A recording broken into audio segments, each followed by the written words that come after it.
வணக்கம். என்னோட பேரு தாமரை செல்வி.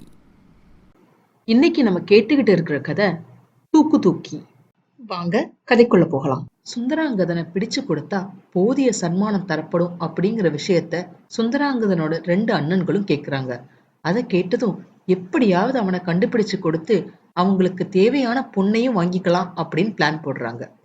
இந்த சமயத்துல மங்களபுரி அப்படின்னு ஒரு நாடு இருக்குது. இந்த நாடு சொர்ணபுரி நாட்டுக்கு கீழே கப்பம் கட்டுற நாடு. அந்த ராஜாவுக்கு ஒரே ஒரு பொண்ணு. அவளோட பேர் மாதவி. அவளுக்கு ஒரு பெஸ்ட் ஃப்ரெண்ட் மல்லிகா. அவ அந்த நாட்டோட மந்திரியோட பொண்ணு. அவங்க 2 பேருக்கும் ஒரு குரு அரண்மனையில வந்து பாடம் சொல்லி கொடுத்துட்டு போவார். அவர் கூடவே அவரோட பையன் சட்டாம்பிள்ளையா உட்கார்ந்து இருப்பான். பிள்ளைன்னா என்னன்னா, கிளாஸ்ல நல்லா படிக்கிற ஸ்டூடெண்ட், கிட்டத்தட்ட சொல்லணும்னா கிளாஸ் லீடர் மாதிரி வச்சுக்கலாம். அன்னைக்கு டீச்சர் 3 பேருக்கும் எக்ஸாம் கொடுக்குறாங்க.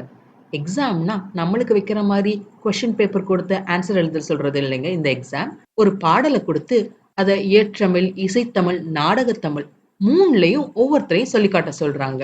3 பேரும், அதாவது கட்டழகன், மல்லிகா, மாதவி அதை சூப்பரா அதை பண்ணிடுறாங்க. கிளாஸ் முடிஞ்சிட்டு மாதவியும் மல்லிகாவும் கிளம்பி போயிடுறாங்க. இவங்க புக்ஸ் எல்லாம் தூக்கிட்டு போறதுக்கு ஒரு வயசான ஆள் வச்சிருக்காங்க. இவரோட வேலைக்கு பேர் தான் தூக்கு தூக்கி. அந்த நாட்டோட கோவில்ல பார்த்தா நம்ம ஹீரோ ஒரு வித்தியாசமான கெட்டப்ப போட்டுக்கிட்டு பைத்தியம் மாதிரி பெண்களை நம்பாதே அப்படின்னு பாட்டு பாடிக்கிட்டு இருக்கார்.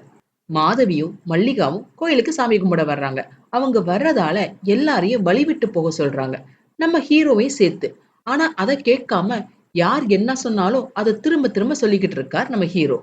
2 பேரும், அதாவது மாதவியும் மல்லிகாவும் கோயிலுக்குள்ள போறாங்க.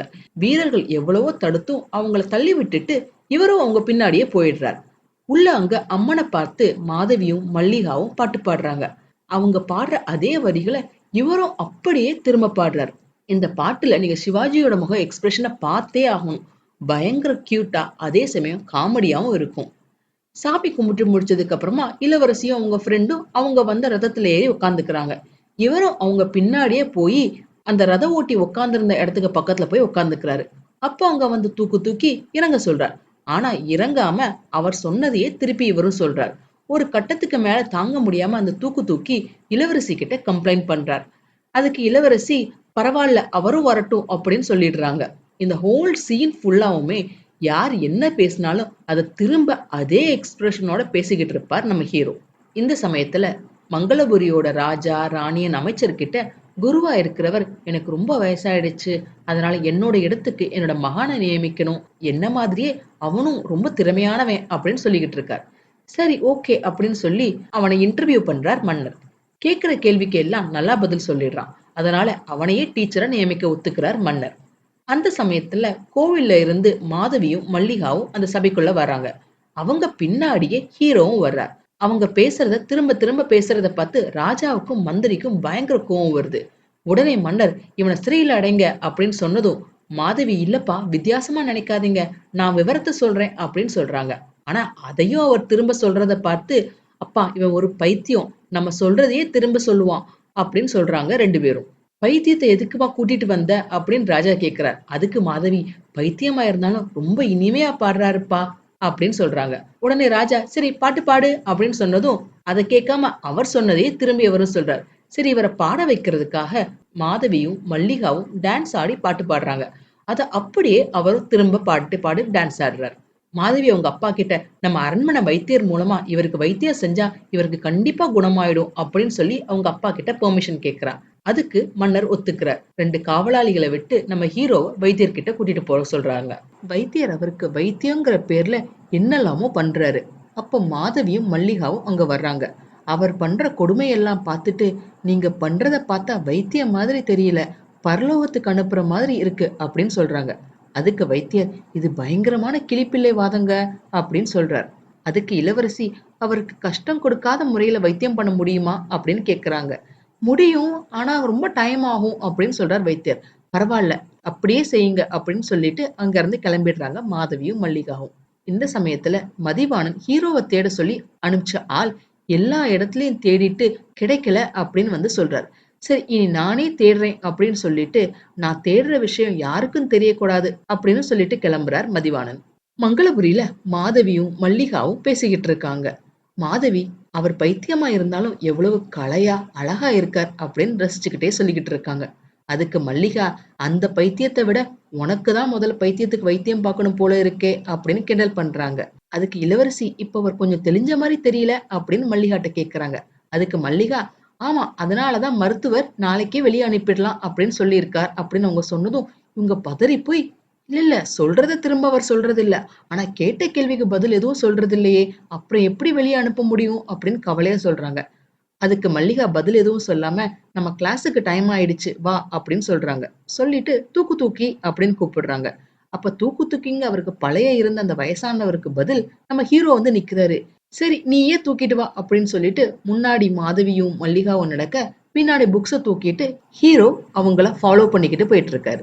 அன்னைக்கு ஃபர்ஸ்ட் கிளாஸ் புது வாத்தியாரோட. ஆனா ஒழுங்கா பாடம் சொல்லி கொடுக்காம காதல் கல்யாணம்னு சொல்லி ஃபேமஸான லவ் கப்பிள்ஸோட கதையை சொல்றார். அதை பத்தி சப்ஜெக்டா பாடம் எடுக்க ட்ரை பண்றார் அந்த புது வாத்தியார், அதாவது கட்டழகன். இது எல்லாத்தையும் வெளியே இருந்து கேட்டுக்கிட்டு இருக்கார் நம்ம ஹீரோ. நெக்ஸ்ட் டேயும் இதே மாதிரி அம்பிகாபதிய அமராவதி லவ் ஸ்டோரிய சொல்லி அவரை அம்பிகாபதியாவும் மாதவிய அமராவதியாவும் வச்சு லவ் டயலாக் விடுறார் அந்த குரு. அவர் வரம்பு மீறி பேசுறத கேட்டதும் 2 பேருக்கும், அதாவது மாதவிக்கும் மல்லிகாவுக்கும் கோபம் வந்து அவரை கண்டிக்கிறாங்க. இந்த சமயத்துல சுந்தராங்கதனோட 2 அண்ணன்களும் அவரை தேடி அலைஞ்சுகிட்டு இருந்தாங்க இல்லைங்களா? சோ எங்கேயும் தேடி கிடைக்காததால தம்பி ஒரு ஐடியா சொல்றான். அதாவது அண்ணனை சுந்தராங்கதன்னு சொல்லி அவன் வந்து அரசாங்கத்துல ஒப்படைச்சிருவான். அரசாங்கத்துக்கு சுந்தராங்கதனை யாரும் தெரியாது இல்லையா? அப்ப பரிசு பொருள் இவருக்கு கிடைச்சிரும். அதுக்கு அண்ணன்காரன், அப்படின்னா என்ன கழுத்தை வெட்டி கழுவுல ஏத்திடுவாங்களே, லாஸ்ட் டைம் என்ன கரடி கிட்ட மாட்டி விட்ட மாதிரி இப்ப என்ன கழுவுல ஏத்த பிளான் பண்றியா அப்படின்னு கேக்குறான். அதெல்லாம் முடியாது அப்படின்னு அண்ணன் உஷாரா கேக்குறாரு. அதுக்கு தம்பி, அப்படியெல்லாம் விட்டுற மாட்டேன் அண்ணே, உனக்கு என்ன பரிசு வேணும் அப்படின்னு என்ன கேட்பாங்க. எனக்கு வெகுமதி எல்லாம் வேண்டாம், அரசாங்கம் தான் வேண்டும் நான் கேட்பேன். அப்ப நானே ராஜாவாயினதுக்கு அப்புறமா எப்படி உங்களை கழுவுல ஏத்த முடியும் அப்படின்னு ஐடியா சொல்லி 2 பேரும் போறாங்க. நெக்ஸ்ட் டே நம்ம ஹீரோ புக்குக்கு பதிலா குருதட்சணை தட்டை கொண்டு வந்து கட்டழகன் முன்னாடி வைக்கிறார். மாதவியும் மல்லிகாவும் அந்த குருதட்சணையை கொடுத்துட்டு இன்னையோட பாடம் முடிஞ்சிருச்சு அப்படின்னு சொல்றாங்க. அதுக்கு வாத்தியார், இன்னும் ஒரு கதையே முடியலையே அப்படின்னு கேக்குறார். கேட்ட ஒரு கதையும் அதுல உங்க நடிப்புமே போதும், அதுவும் இல்லாம இளவரசிக்கு சீக்கிரம் கல்யாணம் பண்ண ஏற்பாடு நடக்குது, அதனால கல்வி போதும் அப்படின்னு சொல்லிடுறாங்க. உடனே மாதவி கிட்ட கட்டழகன், உனக்கு உணர்ச்சியே இல்லை, என்னோட மனசை நீ புரிஞ்சுக்க அப்படின்னு சொல்லி என் காதலை இன்னுமா புரிஞ்சுக்க மாட்ட அப்படின்னு கெஞ்சுறார். அங்க அவர் மாஞ்சு மாஞ்சு லவ் டயலாக் விட்டுக்கிட்டு இருக்காரு. வெளியே ஹீரோ விழுந்து விழுந்து சிரிச்சுக்கிட்டு இருக்காரு. மாதவியும் மல்லிகாவும் ஒரு மாதிரி பேசிக்கிட்டு வெளியே கிளம்ப ட்ரை பண்றாங்க. அப்ப கட்டழகன், என்ன தவிர வேற யாரையாவது நீ கல்யாணம் பண்ணினா நீ என்ன மறுத்த கதையை என்னோட கழுத்துல கட்டி ஊர் ஊரா போய் நான் உன்னை அசிங்கப்படுத்துவேன் அப்படின்னு மிரட்டுறார். என்ன தயவு செஞ்சு ஏத்துக்கோ அப்படின்னு கெஞ்சுறார். மறுத்தா என்ன பண்ணுவீங்க அப்படின்னு கேட்கறதுக்கு, இந்த தூண்ல என்னோட தலைய முட்டியே நான் செத்துடுவேன் அப்படின்னு மிரட்டுறார். இந்த பிரச்சனையில இருந்து இளவரசி எப்படி தப்பிப்பாங்க? இன்னமும் நம்ம ஹீரோவோட பிரச்சனை சால்வ் ஆகலையே, அது என்னாச்சு? இது எல்லாத்தையும் அடுத்த வீடியோக்குள்ள பார்க்கலாம். இந்த பதிவு உங்களுக்கு பிடிச்சிருந்ததுன்னா லைக் பண்ணுங்க, ஷேர் பண்ணுங்க, சப்ஸ்கிரைப் பண்ணுங்க.